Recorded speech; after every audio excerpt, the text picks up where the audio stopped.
દર્શક મિત્રો નમસ્કાર, ભાટી ટીવીમાં આપનું સ્વાગત છે। માળિયા મિયાણા પોલીસ સ્ટેશન વિસ્તારના મોટાભેલા ગામે ગઈ તારીખ 7/4/2026ના રાતના 8:30 વાગ્યાના સુમારે જીવણભાઈ વાઘાભાઈ સોમાણી જાતે કોળી ઉંમર વર્ષ 85 રહે મોટાભેલા ગામવાળાએ પોતાના દીકરા પ્રવીણ ઉર્ફે પવો જીવણભાઈ સોમાણી રહે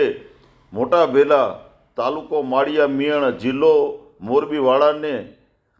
ઠપકો આપવા જે બાબતનો ખાર રાખી આ કામના આરોપી પ્રવીણ ઉર્ફે પવો જીવણભાઈ સોમાણીએ પોતાના પિતા જીવણભાઈ વાઘાભાઈ સોમાણીના પગમાં કુહાડી વડે કાંડા પાસે ઘા મારી ગંભીર ઇજાઓ કરતા મરણ જતા માળિયા મિયાણા પોલીસ સ્ટેશનમાં ગુનો નોંધાયેલ છે અને એને પ્રવીણને પણ પકડવામાં આવેલ છે।